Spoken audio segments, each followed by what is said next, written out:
From Fairy Tales by the Grimm Brothers, the Elves and the Shoemaker. There was once a shoemaker who worked very hard and was very honest, but he could still not earn enough to live upon, and at last all he had in the world was gone save leather enough just to make one pair of shoes.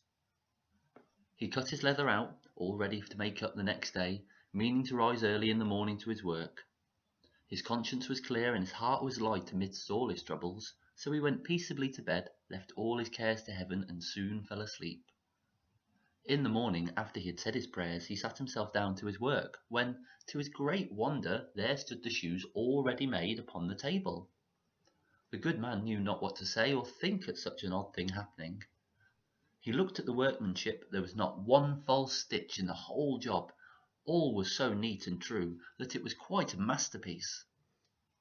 The same day a customer came in, and the shoes suited him so well that he willingly paid a price higher than usual for them, and the poor shoemaker with the money bought leather enough to make 2 pairs more.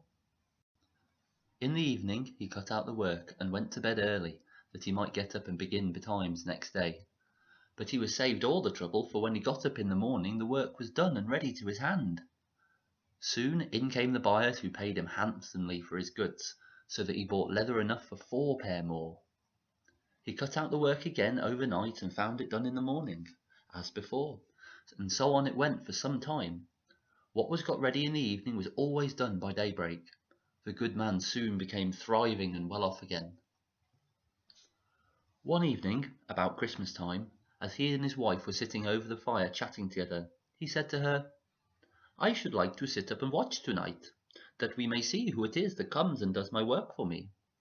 The wife liked the thought, so they left a light burning and hid themselves in the corner of a room, behind a curtain that was hung up there, and watched what would happen. As soon as it was midnight there came in 2 little naked dwarfs, and they sat themselves on the shoemaker's bench and took up all the work that was cut out, and began to ply with their little fingers, stitching and rapping and tapping away at such a rate that the shoemaker was all wonder, and he could not take his eyes off them. And on they went till the job was quite done, and the shoes stood ready for use upon the table. This was long before daybreak, and then they bustled away as quick as lightning. The next day the wife said to the shoemaker, "These little wights have made us rich, and we ought to be thankful to them, and do them a good turn if we can. I'm quite sorry to see them run around as they do, and indeed it's not very decent, for they have nothing on their backs to keep off the cold. I'll tell you what, I'll make each of them a shirt, a coat, and a waistcoat, and a pair of pantaloons into the bargain, and do you make them a little pair of shoes." The thought pleased the good cobbler very much, and one evening, when all the things were ready, they laid them on the table instead of the work that they used to cut out, and they went and hid themselves to watch what the little elves would do. About midnight in they came, dancing and skipping, hopped around the room, and then went to sit down at their work as usual. But when they saw the clothes lying for them, they laughed and chuckled and seemed mightily delighted.